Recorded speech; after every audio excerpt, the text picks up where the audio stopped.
Hi, I'm E.G. Lewis and welcome back to Nocturnal Reviews, and today I'm reviewing something I should have reviewed months ago, but it's just been pushed back, and so here we are.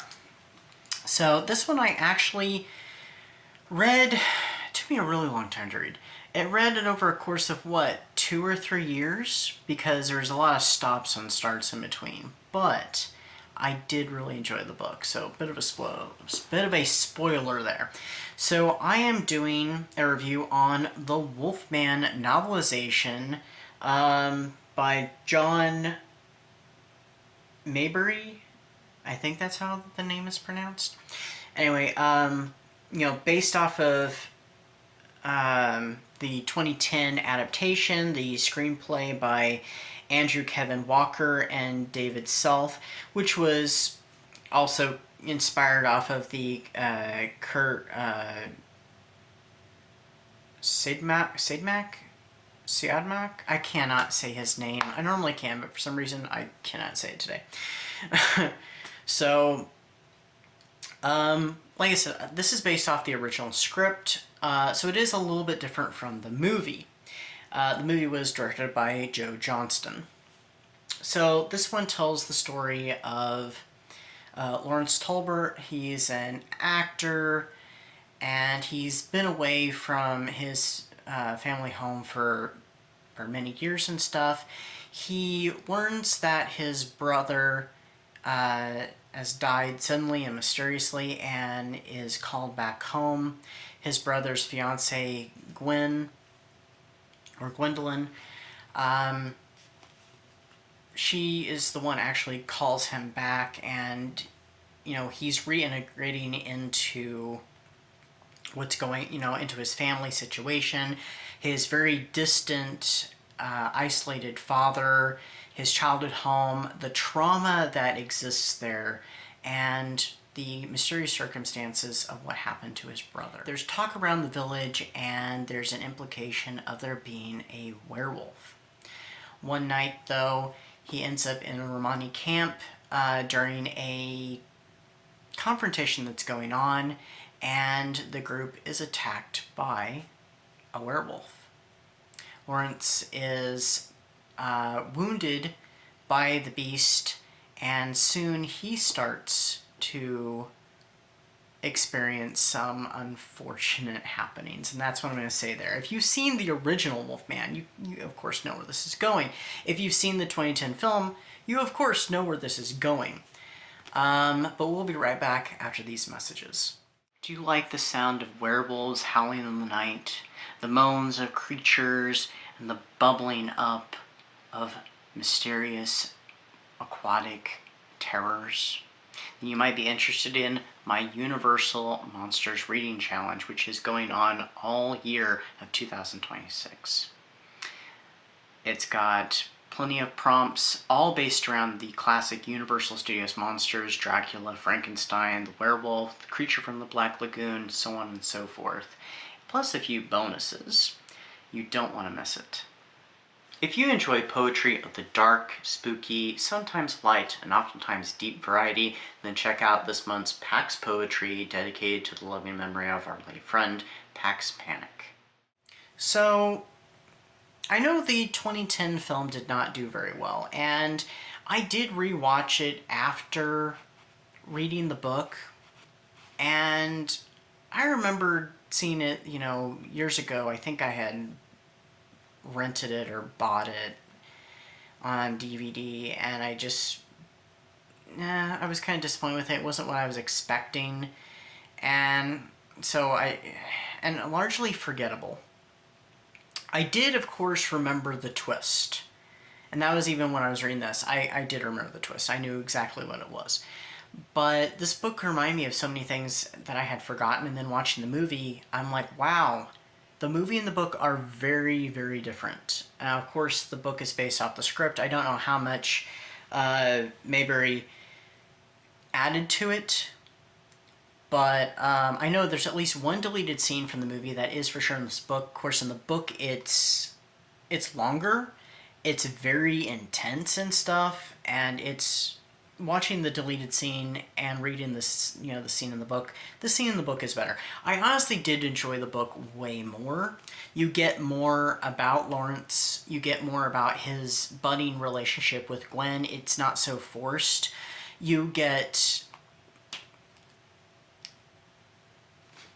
to delve more into Lawrence's past and his trauma with the death of his mother and being briefly institutionalized, and how this connects back to the stuff that's happening in the now, and then, what happens with Lawrence and the stuff he's dealing with, how it all kind of builds on top of each other. I don't want to give too much away because in the latter part of the book with the twists and stuff, I was not a big fan of the twist in the movie, to be honest. And even seeing it, rewatching it last year after finishing reading the book, I was just like, no. In the book, I think it's handled much better. I think almost everything in the book is handled much better. Especially the scenes. So much is cut away in the movie because, they're trying to fit a specific, time frame and stuff, and they can't have everything in it. Things had to be cut from the script. But, the book can go into further detail, even on the scenes that are not cut. You can go into people's heads. You can, notice things more that you didn't necessarily notice in, on the screen. It worked better as a book, I think, than as a movie. I think it would have done a little bit better if they hadn't. I do believe they had to go through reshoots. And I have not seen the extended version. I don't know if that makes it any better. I know there are some fans of this movie. And the movie's not bad, but it's not great either. I feel like there was some missed opportunity. I wish that they had stuck more to the script. There's even a bit in here when Lawrence is having a dream and it gets a little spicy. The movie does not handle it in such a way. There's another scene that's around the same time, actually. I think it takes place after that scene. It gets a bit spicy, whereas in the movie it does not. And the relationship between Gwendolyn and Lawrence makes way more sense. In the movie, it just seems so rushed, and since it's rushed, it almost seems forced. The book, it just goes along much more naturally. Something I did notice interesting on the back here, since it does give the credits, it mentions that the music is by... Oh, there it is. Okay, the music that's here, it mentions the original guy, which it's so small, Paul Hanslinger?